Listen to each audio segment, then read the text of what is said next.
Assalamualaikum warahmatullahi wabarakatuh. Selamat pagi kakak panitia PPMB tahun 2021 dan teman-teman yang lainnya yang berbahagia. Pertama-tama, marilah kita panjatkan kepada Allah Subhanahu wa taala karena telah memberikan rahmat serta hidayahnya sehingga kita dapat berkumpul pada Zoom pertemuan kali ini. Adapun topik yang akan kami bahas adalah tentang berbagai macam alat kesehatan yang terbuat dari kain, plastik, dan juga stainless, serta fungsi dari alat tersebut. Perkenalkan, nama saya Maulia Rahmawati. Sebagai moderator pada hari ini, saya akan membimbing jalannya diskusi pada kali ini.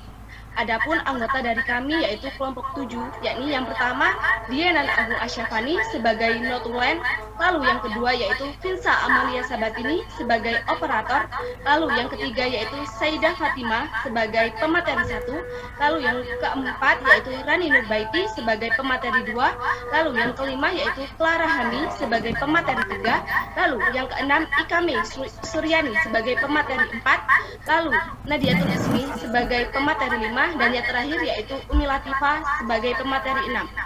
Sedangkan rangkaian acara yang akan kita lewati adalah yang pertama, sesi pembukaan. Lalu yang kedua yaitu sesi penyampaian materi, sesi tanya jawab, dan yang terakhir yaitu sesi penutup. Baik teman-teman, langsung saja kita mulai ke sesi yang pertama adalah pembukaan. Marilah kita mengucapkan basmalah bersama-sama. Bismillahirrohmanirrohim. Selanjutnya adalah penyampaian materi dan penyajian materi. Saya persilahkan untuk Kak Saidah membacakan materi yang pertama. Waktu dan tempat dipersilahkan.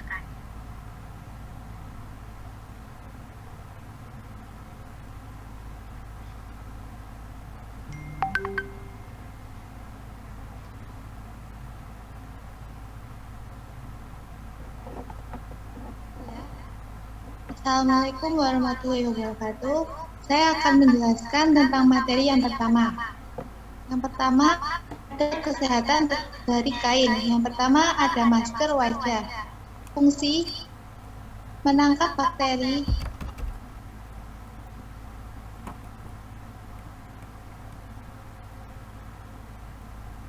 Yang pertama, ada masker wajah atau masker bedah.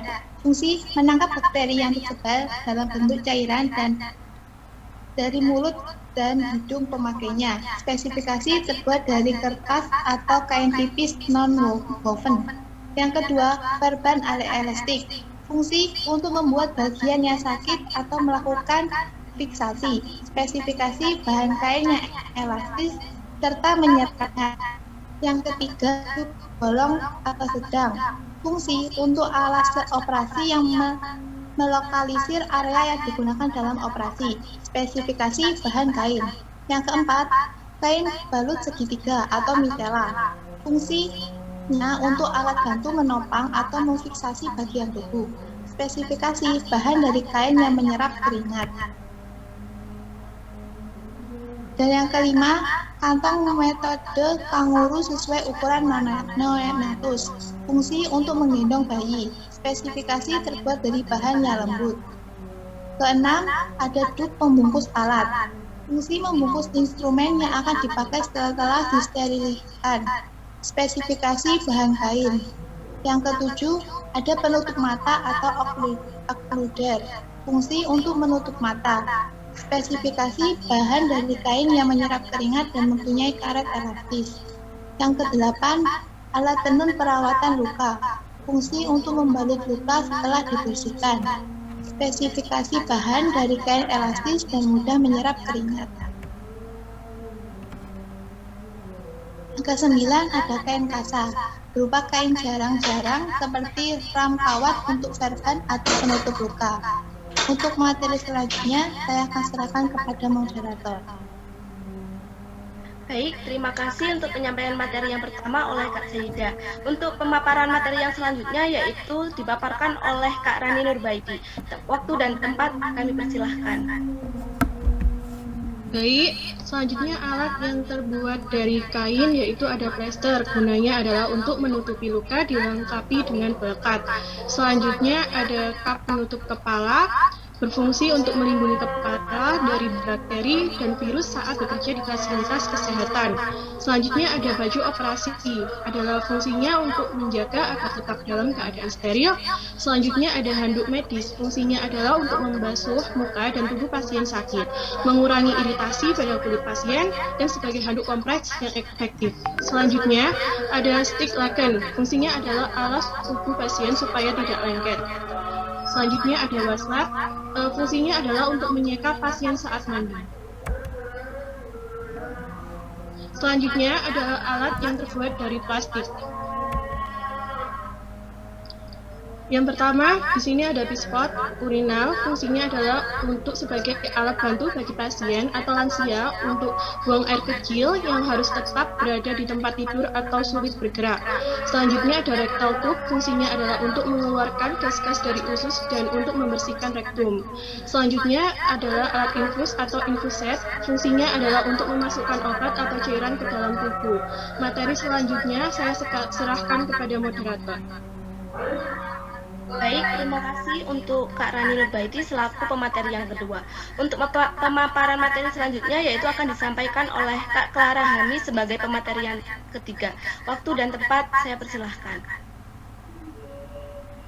Baiklah, saya akan melanjutkan menyampaikan materi tentang alat-alat tes dari plastik, yaitu ada masker oksigen, gunanya untuk memberikan oksigen kepada pasien yang mengalami gangguan pernafasan. Selanjutnya ada fluid catheter, untuk menyalurkan urin dalam sistem tertutup, bebas dari udara dan polusi di sekitarnya. Selanjutnya ada warm water jar, gunanya itu untuk kompres air panas, untuk membantu meredakan ketegangan, stres, dan meningkatkan aliran darah. Lalu ada urobak sebagai wadah air urin atau cairan dari tubuh. Kemudian ada bulk collecting pack yang berfungsi pengganti fungsi normal dari rektum. Selanjutnya ada bea atau urin bag untuk menampung urin pasien. Lalu ada bulk bag checker untuk menimbang darah yang masuk ke kantong dan menggoyangkan kantong darah secara otomatis pada kegiatan donor darah. Lalu ada depan untuk menampung urin dalam fase pasien yang tidak bisa pergi ke toilet. Untuk materi selanjutnya akan saya serahkan kepada moderator. Baik, terima kasih untuk Kak Clara Hani sebagai pemateri yang ketiga. Yang selanjutnya yaitu akan dipaparkan oleh Ikami Suryani selaku pemateri keempat. Waktu dan tempat saya persilahkan. Baik, saya akan melanjutkan alat kesehatan dari plastik. Yang pertama adalah siringe atau pompa suntik, yang gunanya untuk memasukkan cairan atau gas ke dalam tubuh pasien langsung ke pembuluh darah. Yang kedua, nebulizer, fungsinya untuk mengubah obat cair menjadi uap atau aerosol sehingga lebih mudah dihirup. Yang selanjutnya ambu bag, yaitu untuk memberikan napas buatan. Yang selanjutnya ada gelas plastik untuk membantu pasien oral higien dengan mengisi air ke dalam gelas untuk berkumur-kumur. Selanjutnya ada ember plastik untuk membuang air saat melakukan keramas di atas bed, menyimpan air dan lain-lain.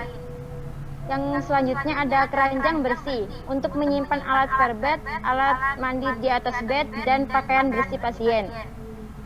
Selanjutnya ada keranjang pakaian untuk menyimpan pakaian kotor pasien.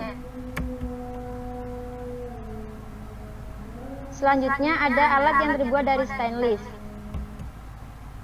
Yang pertama ada pinset runcing untuk menjepit bahan medis pada saat tindakan bedah atau pada saat membersihkan luka. Yang selanjutnya ada pinset anatomi untuk memegang jaringan atau menjepit bahan-bahan medis yang akan digunakan pada proses pembedahan. Yang selanjutnya ada lirbekan atau kombengkok sebagai tempat instrumen dan bahan medis yang digunakan pada saat tindakan medis seperti proses persalinan. Pinset anatomi untuk memegang jaringan atau menjepit bahan-bahan medis yang akan digunakan pada proses pembedahan. Selanjutnya nirbeken atau kom bengkok sebagai tempat instrumen dan bahan medis yang digunakan pada saat tindakan medis seperti proses persalinan, operasi, dan perawatan luka. Selanjutnya dressing jar stainless steel untuk menyimpan kapas, jarum operasi, benang operasi, dan lain-lain yang direndam dengan alkohol. Selanjutnya autoclave sebagai alat sterilisasi.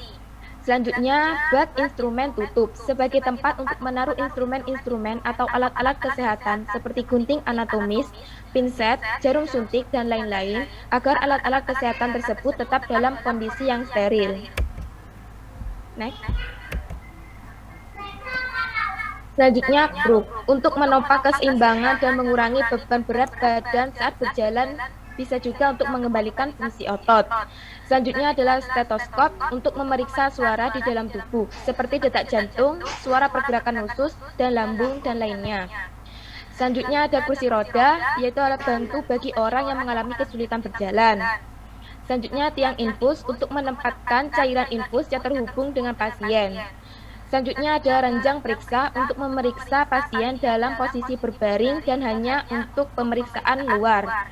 Selanjutnya pinset chirurgis untuk membentuk pola jahitan, merimove jahitan, dan fungsi-fungsi lainnya. Selanjutnya saya kembalikan kepada moderator. Baik, terima kasih untuk Nadiatul Ismi selaku pemateri kelima. Selanjutnya yaitu materi akan dipaparkan langsung oleh Kak Umi Latifah selaku pemateri keenam. Waktu dan tempat saya persilahkan. Ya, di sini ada gunting perban. Ini fungsinya untuk menggunting perban, plester ataupun pelengkap P3K lainnya agar sesuai dengan ukuran yang diinginkan.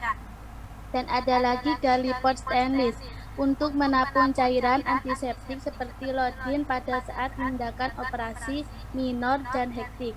Dan ini selanjutnya ada lagi spitting mug. Ini fungsinya untuk pasien membuang ludah atau urea.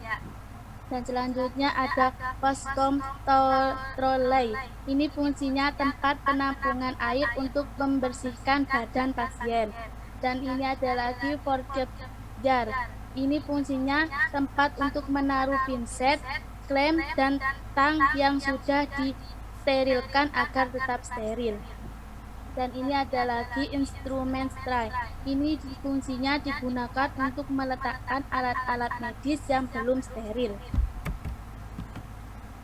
Dan ada lagi needle holders. Ini fungsinya untuk menjepit jarum jahit atau menjahit luka yang terbuka. Dan ada lagi scalpel. Ini fungsinya untuk memotong atau merobek suatu alat atau benda. Dan yang terakhir ada dental mirror. Ini fungsinya untuk memeriksa atau melihat keadaan dalam mulut atau tenggorokan. Terima kasih. Baik, terima kasih untuk Kak Umi Latifah selaku pemateri yang keenam. Untuk selanjutnya, materi sudah tersampaikan secara langsung oleh pemateri yang hebat. Lalu untuk selanjutnya yaitu sesi penutupan. Demikian tadi presentasi kelompok kami. Marilah kita mengucapkan hamdalah secara bersama-sama. Alhamdulillahirabbil alamin. Saya sebagai moderator mohon maaf atas kekurangannya dan terima kasih atas perhatiannya. Wassalamualaikum warahmatullahi wabarakatuh.